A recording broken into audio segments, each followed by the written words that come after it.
राहता शहरात एका 14 वर्षीय अल्पवयीन मुलीला जबरदस्तीने खोलीत ओढून नेऊन तिचा विनयभंग केल्याची आणि जीवे मारण्याची धमकी दिल्याची अत्यंत धक्कादायक व संतापजनक घटना समोर आली आहे। या प्रकरणी राहता पोलीस ठाण्यात आरोपी हरिदास अर्जुन गायकवाड यांच्याविरुद्ध भारतीय न्याय संहिता BNS आणि बालकांचे लैंगिक अपराधांपासून संरक्षण अधिनियम पोक्सो अंतर्गत गुन्हा दाखल करण्यात आला असून संपूर्ण परिसरात या घटनेमुळे तीव्र संताप व्यक्त होत आहे। मिळालेल्या माहितीनुसार शनिवार दिनांक 6 जून 2026 रोजी दुपारी 2:30 वाजेच्या सुमारास 14 वर्षीय पीडित मुलगी तिच्या मैत्रिणी आणि बहिणींसोबत दुकानात आईस्क्रीम आणण्यासाठी चालली होती। पैसे आणण्यासाठी ती घरात परत आली असता मैत्रिणी पुढे निघून गेल्याचा फायदा घेऊन आरोपी हरिदास अर्जुन गायकवाड यांनी तिचा हात ओढला। ओरडू नये म्हणून तिचे तोंड दाबून त्याने तिला खंडोबा मंदिराजवळील त्याच्या एका रिकाम्या फ्लॅटमध्ये जबरदस्तीने ओढून नेले। तेथे आरोपीने पीडितेचे हात आणि तोंड ओढणीने बांधून तिच्यावर अतिप्रसंग करण्याचा प्रयत्न केला व तिचा विनयभंग केला। पीडित मुलगी न आल्याने तिची मोठी बहीण, चुलत बहीण आणि मैत्रिणी शोधत तेथे आल्या। त्यांनी खोलीचा दरवाजा वाजवला असता आरोपीने पीडितेला बेडरूममध्ये कोंडले आणि बाहेर येऊन ती इथे आलीच नाही, पुढे गल्लीत बघा अशी खोटी माहिती देऊन त्यांची दिशाभूल केली। तोंड बांधलेले असल्याने पीडितेला आवाज देता आला नाही। त्यानंतर पीडितेने कशीबशी स्वतःची सुटका करून घेतली आणि आरोपीला बाजूला ढकलून तेथून पळ काढला। तिने रस्त्यात बहिणींना गाठून घडलेला सर्व प्रकार सांगितला। यानंतर पीडितेने आरोपीच्या दुसऱ्या पत्नीकडे जाऊन हकीकत सांगत असताना आरोपी तिथेही पोहोचला आणि त्याने गुन्ह्याची कबुली दिली। मात्र हा प्रकार जर आईवडिलांना सांगितला तर तुम्हा चौघेंना चाकूने भोसकून मारून टाकीन अशी जीवघेणी धमकी आरोपीने मुलींना दिली। आई वडील कामावरून परत आल्यानंतर पीडितेने धीर धरून त्यांना सर्व आपबीती सांगितली। त्यानंतर आज दिनांक 9 जून 2026 रोजी कुटुंबासह पोलीस ठाणे गाठून फिर्याद नोंदवली। राहता पोलिसांनी पीडितेच्या लेखी तक्रारीवरून आरोपी हरिदास अर्जुन गायकवाड याच्याविरुद्ध गुन्हा FIR क्रमांक 0230/2026 नोंदवला आहे। BNS कलम 74 महिलांच्या विनयभंगाशी संबंधित, BNS कलम 127(2) बेकायदेशीर डांबून ठेवणे, BNS कलम 352/351(2) शांतता भंग करणे आणि गुन्हेगारी धमकी देणे, BNS कलम 115(2) दुखापत करणे, पोक्सो कायदा कलम 8 अल्पवयीन बालकांवरील लैंगिक अत्याचार। पोलीस उपनिरीक्षक संगीता विलासगिरी यांच्याकडे या प्रकरणाचा पुढील तपास सोपवण्यात आला असून राहता पोलीस ठाण्याचे पोलीस निरीक्षक दीपक पुंडलिक सर यांच्या मार्गदर्शनाखाली पोलीस आरोपीचा शोध घेत आहेत। या प्रकरणातील आरोपीवर कडक कारवाई करण्याची मागणी नागरिकांमधून केली जात आहे। अत्याचार केला आम्हाला मुलींनी सांगितलं, आम्ही कामावर राहतो, मी रात्री 11 साडे 11 घरी येतो। तिने आल्यावर सांगितलं, जबरदस्ती केलं, तोंड बिन बांधून घरामध्ये नेलं, छेडछाणी केले अशी, इकडं हात लाव तिकडं हात लाव, छेडछाणी पोलीस सांगत होती। पण आम्ही पोलीस स्टेशनला आलो, कास्टिंग त्यांना अगदी पण का आम्हाला भेटावं काहीतरी त्यांचे नाही भेटावं त्यांच्या। आज माझ्या मुली संघ आलं, उद्या दुसरी संघ नको व्हायला असं।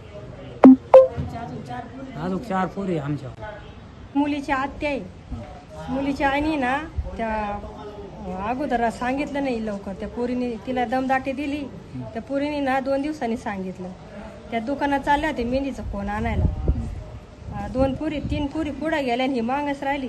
तो मागून आला, तिचं तोंड दाबलं आणि त्याच्या बंगल्यावर नेलं आणि म्हणे आरडावारडा करशील ना तुला चाकू खूपसन म्हणे, तुझ्या खानदानाला बी चाकून खूपसन म्हणे। मग त्या पोरीने आरडावारडा नाही केला, तिचे हात बांधले, तोंड बांधलं, तिचे कपडे काढले, तिच्या जिथं नाही तिथं हात लावायला तो बरोबर म्हणतो, तू जर बाहेर कोणाला सांगितलं तुझ्या खानदानाला, तुझ्या आईबापाला सगळ्यांना चाकून खूपसन म्हणे, तुला बी गळफास देऊन मारून टाकन म्हणे। मला काय करायचं ते करू दे। मग त्या पोरी इकडं पाय तिकडं पाय त्याच्या घरापर्यंत आल्या। मग त्या पोरीने दरवाजा वाजवला म्हणे, माझी बहीण इथं आहे का? तो नाही म्हणला। मग शेजारी एक म्हातारी बसलेली होती, त्या म्हातारीने सांगितलं ती पोरगी ती जायची म्हणे घरामध्ये। मग पोरीने दरवाजा वाजवला, मग तिने असं फडकं कस तरी काढलं तोंडातून आवाज दिला। मग ते तिच्यावाली चुलत बहीण म्हणे दारू उघड, माझी बहीण घरामध्येच। मग तेव्हा तिने दारू उघडलं, पोरीला जाऊ दिलं। वरून त्या पोरीला पण म्हणतो तुमचा पण काटा कर म्हणे, तुमच्या पण मागं लागल म्हणे तुम्ही जर नाव सांगितलं तर। आणि गल्लीमध्ये पाणी भरत जा, इकडे जाय, त्या पोरीला असे डोळे दाखवायचा। मग त्या पोरीने घाबरून मग आता आम्हाला सांगितलं, तेव्हा आम्ही पोलीस स्टेशनमध्ये आलो केस करायला। आज आमची पोरगी उद्या दुसरी कोणाची बी पोरगी राहील, कोणाला बी छेडछाड करायची याला परवानगी दिली का? आम्ही कामावर गेलेलो होतो.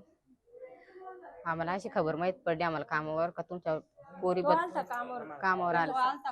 हा, आम्ही तिघी बाया होतो तिथं कामावर. तो डायरेक्ट म्हणतो तुमच्या पोरी म्हणे फाडलं का काय केलं का मेडिकल करा तिचं, मग माझ्यावर हे लावा काय म्हणतात त्याला. हा मग तसं झाल्याच्या नंतर माझ्या सगळे गल्ली माझ्यावर आरोप टाकू राहिली, त्यांच्या नादीत फसू नका असे म्हणले. त्याच्यानंतर मग आम्हाला 2 दिवसानंतर या पोरीचं असं असं माहीत झालं. त्याच्यानंतर टाक भाभीला घेऊ सण मारायची त्याची बी धमकी दिली. पोरीला म्हणत्या खरं कधी तुझ्या आईला बापाला गल्लीत पुढं चर्चा झाली, बोबाटा झाला, तुझ्या बापाला खूपसो, मग नंतर आईला, मग नंतर तुमचं 4 इंच काम करू, एवढं सांगितलं पोरीने. त्या अगोदर ते पोरी संग झालं ते आम्हाला काही फोन नाही आला, काही नाही आला. डायरेक्ट आमच्या संग आले, डायरेक्ट कामावर सांगितलं. मग माझी जाऊन ते म्हणले चला आपण डायरेक्ट पहिले घरी जाऊ, मग नंतर बोलू यांच्या संग. त्यांना आम्ही एक शब्द पण काही नाही बोल, फक्त ऐकूच आम्ही डायरेक्ट गल्लीत आलो. मग गल्लीत आल्याच्या नंतर पोरगी डायरेक्ट तिच्या आजीच्या मागे येऊ सांगलं. मग ती घाबरून काही धासकून गेली. त्याच्यानंतर सांगितलं आम्हाला. तिने कपडे काढले, पहिले तोंड दाबलं. आम्ही 3घी जण पुढे चालले होते, ही पळत गेली मागून लगेच तोंड दाबून तिला लगेच उचलून नेलं. मग ते पोरींच्या डोक्यात खूप पेटली का पोरगी आपली मागून येत होती, ही गायब कसं झाली इथून. मग त्या 3घी पोरी त्यांच्या बिल्डिंगवर चढून पाहिल्याच्या नंतर मग माहीत झालं हे सगळं. पोरी पळत आले घरी, तसं नाही सोडणार, आम्ही साऱ्या गल्लीला बोबाटा करू.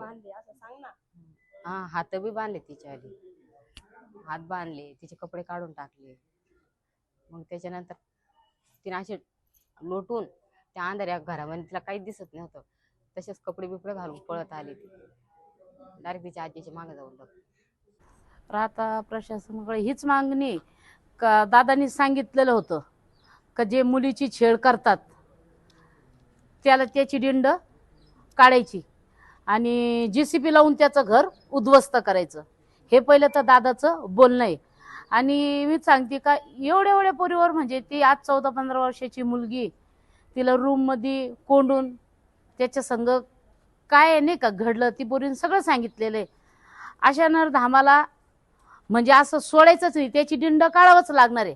का सगळ्यांना हे धडा शिकवलं म्हणजे आज पोरी शाळेत जातानी या कृत्य ह्या गोष्टी घडतच असतात.